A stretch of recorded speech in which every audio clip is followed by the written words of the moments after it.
কনস্টেবলের ওয়াইফ। সে একজন কনস্টেবল। আমার নাম সুমাইয়া। জি জি সে হচ্ছে একজন কনস্টেবল। সেইখানে সেভাবে ছিল না, তার কোনো সুষ্ঠু প্রমাণ করে দেওয়া হয় নাই। সে শুধু দেখা যাচ্ছে যে ওইখানে দাঁড়াই আছে, এটার ভিত্তিতে তারা এখানে আসামি করা হয়েছে এবং তারে মৃত্যুদণ্ড সহ যাবজ্জীবনের জেল দেওয়া হয়েছে। এটাই আমি আজ পর্যন্ত এরকম কোথাও দেখিনি যে দোষ না করলেও তারা দোষী বানায়। আজকে এই কোর্টে যেটা করলো এটা আমরা আজ পর্যন্ত এটা মানিয়ে নিতে পারলাম না, আর আমরা এটা কখনো মানবই না। কারণ শাস্তি যাদের দেওয়া উচিত তারা দেয় নাই। সে হচ্ছে একজন কনস্টেবলের যে ফাঁসি হয়, যে কিছু করেই নাই, সে শুধু এখানে দাঁড়াই হয়েছিল। এটা যদি তার অপরাধ হয় তাহলে যারা মেন অপরাধে তাদেরকে আটক করে নাই। এখানে যে 7-8 আসামি ধরা হয়েছে, এদের মনে করেন এমন সুন্দরভাবে সাজানো হয়েছে ঘটনাটা কেমন যেন এরাই করছে। এত পুলিশ ছিল, এত যারা করছে তাদের কিছুই বলে নাই, তাদের কিছুই করে নাই। আর যারা নির্দোষ মানুষ তাদের এইভাবে ফাঁসানো হয়েছে।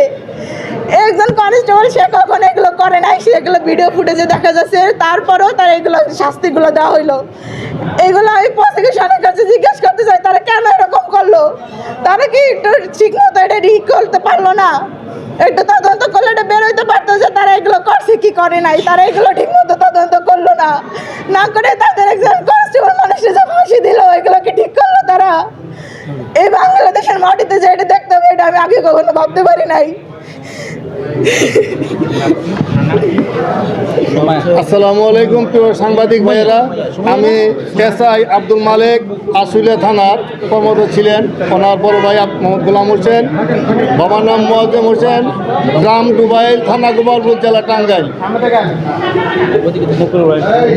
ঘটনার দিন আমি মোবাইলের মাধ্যমে সংবাদ পাইয়া আমি আশুলিয়া থানা থেকে 2 কিলোমিটার পশ্চিম দিকে কাইচাবাড়ি নামক স্থান থেকে আহত অবস্থায় আমার বাইক আমি উদ্ধার করে নিয়ে আমি টাঙ্গাইলে চলে যাই। তারপরে ওই আংশিক সুস্থ হওয়ার পরে 8 তারিখ পুলিশ সুপার মহোদয় বরাবর তারা যোগদান করে। পুলিশ সুপার মহোদয়ের কাছে তার যে ব্যবহৃত রিভলভার 10 রাউন্ড গুলি সহ সে রিভলভারটি ওখানে জমা দেয়। জমা দেওয়ার পরে ওনাকে নবাবগঞ্জ থানা ওনাদের স্টাফদের রাখলেন। কিছুদিন রাখার পরে কিশোরগঞ্জে বদলি করে দিলেন, কটিয়াতে পাকুন্দা থানায় ছিলেন। এখানে আমরা ওই এলাকায় অনেক গেছি। যাওয়ার পরে আসলে দেখা যাইতেছে যে প্রকৃতপক্ষে যে অপরাধী এএসআই মনিরুল ইসলাম সে সাক্ষী দিয়ে গেছে, অথচ উনি গাড়িতে আগুন দিচ্ছে। কনস্টেবল জুয়েল নামে যে কনস্টেবল আছে সেই দিচ্ছে। আমার ভাই ঘটনাস্থলে ছিল না। আমরা এখানে ন্যায় বিচার পাই নাই। তদন্তকারী কর্মকর্তা জানালাম সব উনি প্রকৃতপক্ষে অপরাধী যে যারা তাদেরকে আড়াল করে যারা নির্দোষ মানুষ তাদেরকে এই মামলায় চার্জশিট দিয়েছে এবং এই মামলা তাদেরকে সাজা দিয়েছে। আমরা আপনাদের মাধ্যমে দেশবাসীর কাছে এই জিনিসটাই জানাতে চাই যে আমরা ন্যায় বিচার পাই নাই।